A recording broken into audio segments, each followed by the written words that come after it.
Alright, so the original audio got screwed up, and I am having to voice over the video that I made. So I'll try to get this as synced up as possible from what I was originally talking about. But what you see here are the basic components on this. There's been some confusion on how to properly seafoam the LNF, and I'm going to show you how to, the best way to do it that I know how. So what we have is the can of seafoam, an extra piece of vacuum line, and a pair of pliers. Now the vacuum line is about a 1/4 inch, and any pair of pliers will work. Those are just straight from the junk drawer of my house, so anything will work. Now when seafoaming this, there's a few options I'm going to show you here. You can go through the brake booster line that's right at the very end of the manifold there that I'm pointing at. You can take that off, use a separate piece of vacuum line big enough to suck it right through there, or you could take it off from back here at the brake booster and just feed it right through the line. Now the problem with that is that it favors cylinders 3 and 4 because it's going in right there, and it's not going to distribute to 2 and 3 so 2 and 1 so much. So that's been out. So we use this vacuum line here that's right in the middle of the manifold. It evenly distributes the seafoam to all 4 cylinders, 1 through 4. And we'll get started here by taking the pliers, removing the clamp, and pulling off the vacuum line.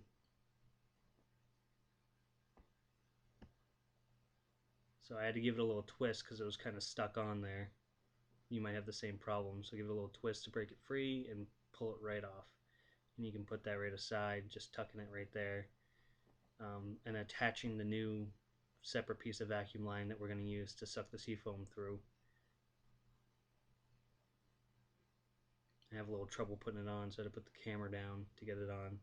And there it is on, and I'll show you how to suck it through in a moment. What I think I was explaining was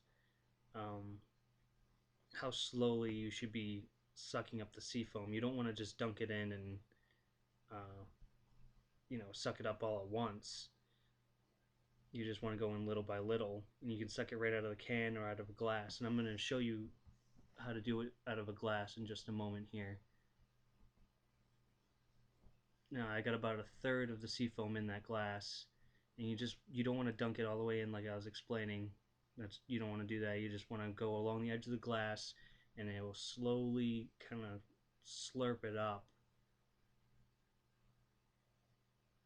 So you just go in at an angle and pretty much take it off the side of the glass. So it's just like sipping it out. Now just to show you when you start it up, I've got my finger over it right now so it idles right, because once you take your finger off it's going to have a vacuum leak and run really rough. I'll just give you an idea of what it's going to do right now. See, it's not too happy with that vacuum leak, so you want to keep your finger over it when you're not sucking up any seafoam. As you can see, it's just slowly taking it in little by little right off the edge of the glass, and you just follow the fluid as it's sucking it up. You just keep an eye on it and go real slow, little by little. And it takes a while to do this, and it should take a while. You don't want to go too fast and suck it in and stall the motor out or cause any hydrolocking problems. This way you get a nice little mist. It'll mist into the intake manifold and go evenly to each cylinder. You clean off the back of the valves real nice. As you can see, it does take a while.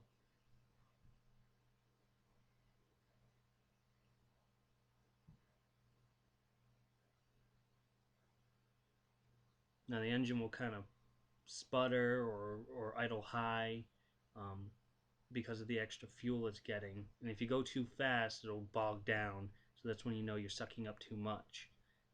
If you go too little, it'll just kind of rev kind of high and a little rough. If you get it in just right, it'll have a nice steady high idle.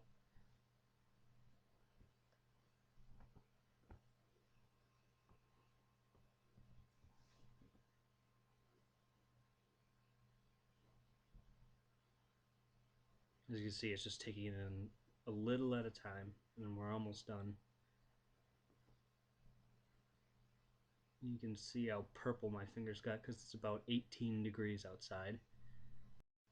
We're almost done. Now some say to just dump it in and stall the engine out, just dunk the vacuum line in, but you don't want to do that. Just let it suck it all the way through and then run and shut off of the car as quickly as you can so it can sit and soak in. You get the remainder that's still in the manifold that really hasn't been sucked in.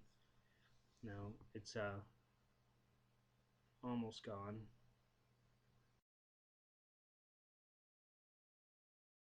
There it goes. Just get the rest off the bottom, and then I quickly run over and shut off the car.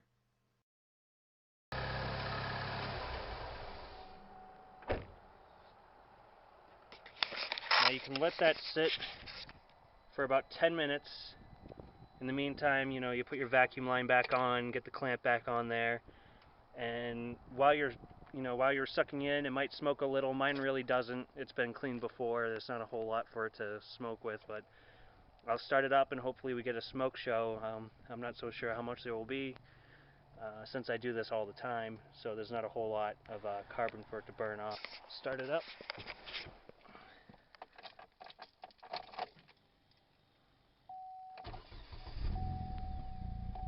It's going to idle rough at first. Yep, there's a little bit. As you can see, it's not really smoking a whole lot at idle. That's because you have to take it out, drive it around, go through all the gears, nice 10-15 minute spirited drive with some wide open throttle, and it'll really break up that carbon that the seafoam was able to sink into on the back of the valves and in your intake manifold, and it will just send it through the combustion chamber, burn it up, and out the exhaust it goes. And I'll show you here in this next clip of the smoke show when I'm revving it up, and that's my little how-to.